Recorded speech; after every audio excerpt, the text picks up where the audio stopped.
산재 보상이 가능한 네 가지 경우에 대해서 좀 살펴보도록 하겠습니다.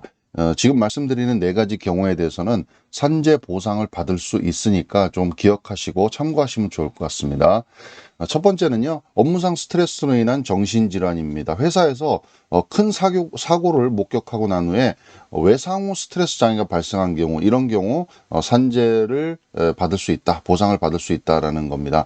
업무와 관련된 각종 스트레스입니다. 이 산재라는 게 업무와 관련이 돼 있어야 된다는 거죠. 그런 스트레스가 원인이 돼서 외상후 스트레스 장애, 그다음에 우울증, 적응 장애와 같은 정신질환이 발생한 경우에는 산재 인정을 받을 수 있다라는 겁니다. 밑에 쪽에 보시면 이런 경우도 받을 수 있다라는 겁니다. 업무와 관련 사고 및 사고 목격, 폭언, 폭력, 성희롱, 그다음에 민원, 고객과의 갈등, 그다음에 회사에서의 갈등, 직장 내 괴롭힘, 업무의 양과 질 변화, 그다음에 업무상 실수, 책임, 배치 전환, 업무 부적응 등으로 인한 스트레스. 그러니까 여러 가지 이제 업무와 관련돼 있는 스트레스, 외상후 스트레스가 발생했을 때는 굉장히 많은 경우에 이 산재 보상이 가능하다라는 걸 좀 기억하고 알고 계시면 좋을 것 같습니다. 자, 두 번째입니다. 두 번째는 이제 최근 몇 년간 이제 코로나 때문에 많이들 힘드셨는데, 환자를 돌보다가 코로나에 감염이 된 경우, 이런 경우도 산재로 인정을 받을 수 있다라는 겁니다. 보건의료 및 집단 수용시설에 종사하시는 분이 해당이 되고요. 그 다음에 감염자와의 접촉으로 감염된 경우에는 개별 사안에 따라서 업무와 질병 발생 간의 어떤 인과관계를 파악을 해서 인정이 된다면 그것도 산재로 인정을 받을 수 있다, 보상을 받을 수 있다라고 하시면 되고요.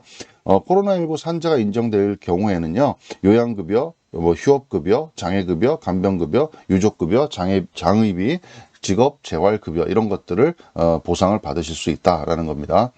자, 세 번째는요, 이런 경우들이 굉장히 이제 많으실 건데, 출퇴근 중에 발생하는 사고에 대해서 산재로 인정이 된 게 이제 2018년부터인데, 출근길에 서둘러 버스를 타러 가다가 넘어진 겁니다. 그러니까 교통사고가 난 게 아니라 버스를 타러 가다가 넘어졌다, 이런 것들입니다. 그러면 통상적인 경로와 방법을 이용해, 그러니까 여기서 매일매일 출근하는 그런 통상적인 경로와 방법에서 벗어나면 안 된다는 거죠. 그런 걸 이용해서 출퇴근 중에 발생하는 사고에 대해서는 산재 인정이 되고 보상을 받을 수 있다라는 겁니다. 그리고 이제 우리 회사 입장에서도 이런 부분에 대해서 산재가 발생하면 이제 보험 요율이 올라가서 우리 보험료가 계속 올라갑니다, 이렇게 해서 가급적이면 산재 처리 안 하려고 하는 경우들이 덜어 발생하는데, 회사도 산재 신청에 대해서 부담이 없다는 겁니다. 통상의 출퇴근제에는요, 개별 사업장의 산재 보험 요율 및 재해율에 영향을 미치지 않습니다. 그래서 산업재해 조사표도 제출할 의무가 없습니다. 산업재해 조사표라는 건 산재가 발생이 되면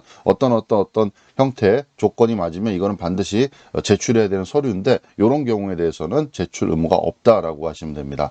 자, 네 번째는요, 임신 중 업무상 사유로 태아 건강이 손상된 경우입니다. 임신 중에 화학물질을 다루다가 아이에게 질환이 생겼다라는 거죠. 요거는 2023년 1월 12일부터 시행이 예정입니다. 임신 중인 근로자가 업무상 수행 과정에서 업무상 사고, 출퇴근 재해 또는 유해인자 취급 노출로 인해 출산한 자녀가 부상, 질병 또는 장애가 발생하거나 사망한 경우에 산재로 인정을 받을 수 있다. 이제 법 시행은 2024년 1월 12일부터입니다. 다만 법 시행일 이전에 자녀 출생한 경우도 소급 적용이 가능하다라는 부분 아시면 좋을 것 같습니다. 그래서 산재로 인정받을 수 있는 그런 네 가지 실제 사례 케이스를 좀 살펴봤습니다.